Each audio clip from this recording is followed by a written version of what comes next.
It's Coffin is a live YouTube channel. I look at comic books new and old. Today I'm looking at an old comic book, WILDCATS Trilogy #1 by Image Comics. This came out in June of 1993. It's hard to believe this comic is over 30 years old, but it is. Got Jay Lee doing the artwork here, not Jim Lee, Jay Lee. Jim Lee was the creator of Wildcats, obviously, but this is a miniseries that came out not long after the original Wildcats ongoing series began. And it's just a miniseries just telling a different story with a different artist. Brandon Choi's the writer who wrote a lot of those early Wildcats and Jim Lee comic books. But we got Jay Lee here on art. Big fan of Jay Lee's artwork. He's got a really striking style. Really thin pencil lines, crazy anatomy, really dark shadows, interesting faces, almost anime style faces. And obviously this is like a foil cover. One of the cooler covers of this era, I feel like. This was $2.50 when it came out originally. You could probably find this in a dollar bin somewhere if you looked hard enough. But like any good Image comic, it starts off in an alleyway in New York City here. Grifter, he's coming upon this old friend of his who's an informant. His name's Lonely. And he's got no friends other than Grifter, and they're kind of like old partners. But Grifter's trying to get some information out of Lonely, as he normally does, because Lonely's got a beat on the streets. They exchange some money, and he lets Grifter know that there's some business going down at the docks, of course.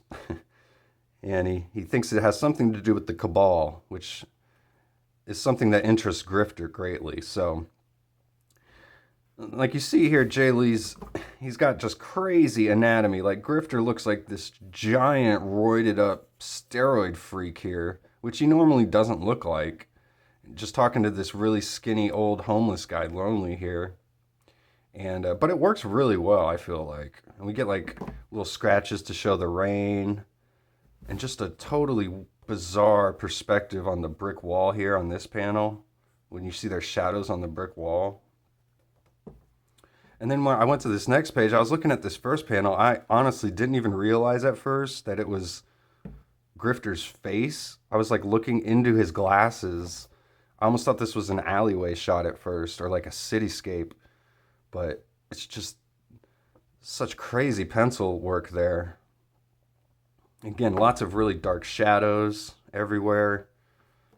So Lonely sells out Grifter, as we learn that the Coda is actually putting Lonely up to this to try and trap Grifter at this in this building at the docks. So. And then Lonely wants to get paid for selling out Grifter by these bad guys here.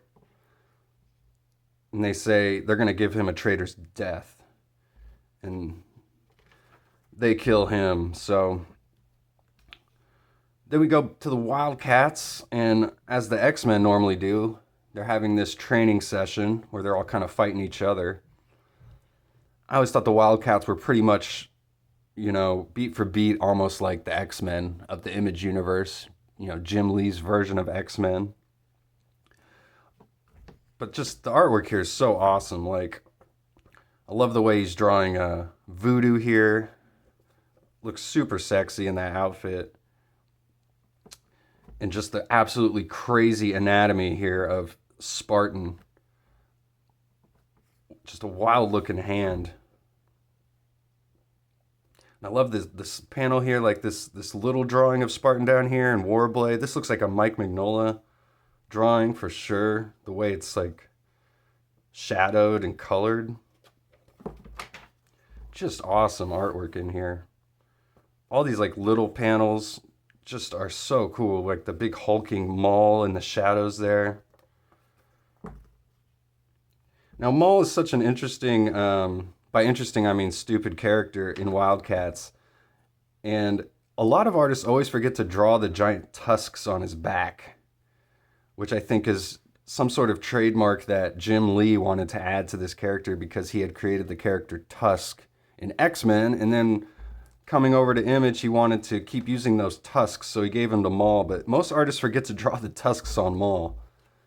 I shouldn't say most, but some artists have. It happens fairly regularly, I feel like, in Image Comics. I think even Jim Lee's forgotten to draw the tusks a few times,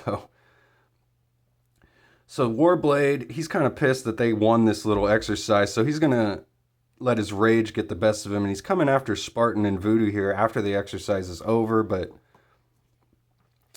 we've got Lord Amp, the leader of the Wildcats here, the little midget guy. He puts a stop to Warblade coming after Voodoo and Spartan here. And he tells Spartan, maybe you should let go of Voodoo. You know, you're still holding on to her. She's like, oh, I didn't realize it. And Voodoo's like, it's okay, Hadrian. I'm really beginning to enjoy these close quarters working out. It's too bad Grifter and Zealot missed out on all the fun. So Grifter, he's out looking for this job that Lonely had given him to investigate. And Zealot, a member of the Wildcats, she's also not with the team. They don't know where she is. They think it's unprofessional for those two to not be here with the team. You can probably guess where this is going, though, as far as where Zealot might be. So Grifter, he breaks into this warehouse. I really love this panel down here. And then, of course, the giant splash page, we get revealed of these giant, like, robot creatures coming after Grifter. He realizes he's pretty screwed. He should have called for backup, or at least Zealot.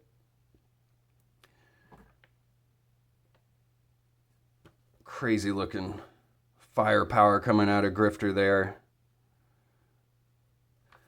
Jay Lee's a great guy to draw Grifter, too, because of the way he draws the mask and all the little lines.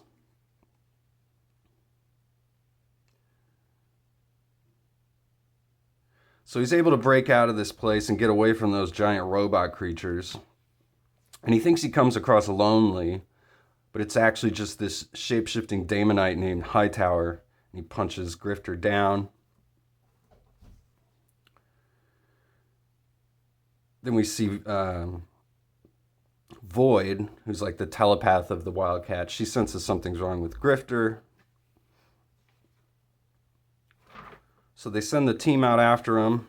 Then we get this really wild page. I don't even know what's going on here. It says her name is Delphi. She gazes into this abyss for millennia, and she's waiting and watching, and finally she sees the betrayer is found. So I don't even know what's going on in that page, but it's an awesome piece. Then we get Grifter. He's all bound up here. Again, really, really cool way of drawing this. You can't even see his legs or anything. Or maybe those are his legs right there. But just like flames coming up in front of him there. Pretty cool stuff. We got the silhouettes of these bad guys behind him.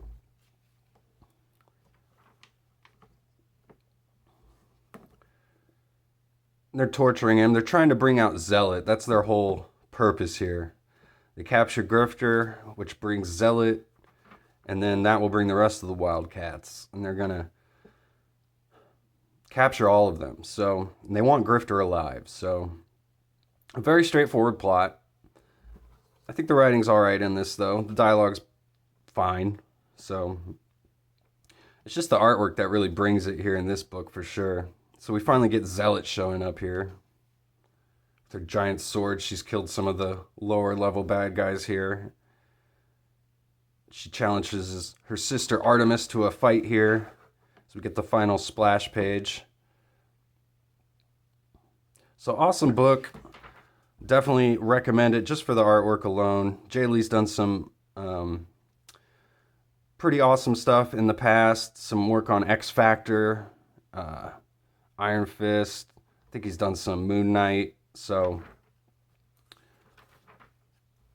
I know he got into a little bit of a controversy a few years back with Tom King over a Rorschach cover back during the Rorschach series. I don't really know or care too much about any of that drama. I just know I'm a fan of Jay Lee's artwork. That's all that matters to me. So, thanks again for watching. I do make daily comic book reviews, so please subscribe if you haven't yet, and I'll see you guys on the next one.